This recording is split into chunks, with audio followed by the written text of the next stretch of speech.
এই বেটা বাসুম একটা, এই বেটাকে এত টাকা কামত কাম করিস চাইবে না, এত বড় হয়েছে একটা কাম ঠিক মতন করিস না। বেটা কতক্ষণ দিয়ে টাকা, আরে বাবুই করে রে, এই কামগুলি এতক্ষণ শেষ হয়ে গেল, হয় এতক্ষণ কাজ শেষ হয়ে গেল, এখন পর্যন্ত নাই। আরে বাবু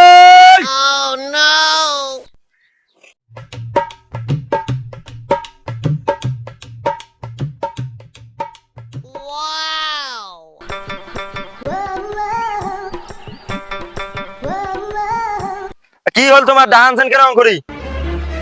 আর কেন ডাকাং মনে কতক্ষণ থেকে এটা মানে কাজ করো, তুমি কতক্ষণ থেকে ডাকাংছ, তুই মানুষটা আসবো না? হ্যাঁ আসলে এতক্ষণ থেকে এই আড়াই কেন বান্ধা থাকে?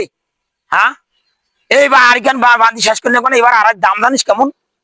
মোক হাঁকা করে ডাকাম তোমার মহিলা কাজ করে পাবি না, কত কিসের কাজ এখানে না ইয়ে আরো বাড়ি তোমার ইয়ে করে না পান, এটা হালকা কাজ করো তোমার, তুই মই না কাজ করিস। হ্যাঁ যা যা, তুই জমিদারের বেড়ানো মাস, তুই কেন কাম করিস?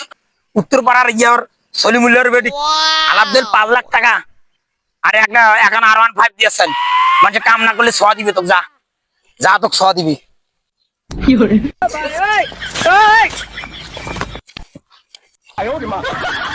তোমার কত করি মুই কং, তোমার এটা কাজত আইসেন না, অসুস্থ লোক শরীর দিয়ে বুঝে একা গেছে একা নাই, হাঁকাও তোমার এটা কোনো কাজত আসছেন, মুই আগত কইবেন না এটা তোমার হাঁকাও কেন শিখেছে কাজত তোমার এটা কোনা, দেখো তো তোমার বাড়িতে ছুটি নিন পারো, যাও এখানে এলাকায় না রে মুখ, এখানে কি এলে কাজ হইলে যাও তো তোমার, যাও তো বাড়ি যাও তো, তোমার হাঁকাও আইসেন তোমার এটা কোনা ফাঁকত আইসেন তোমার। ও এলা মুই বস কে কেন যখন বিয়ের কথা কোন R15 কথা কোন মুই কেন রইতো কাম করে আসছ, এলা দুনিয়ার ফেদলা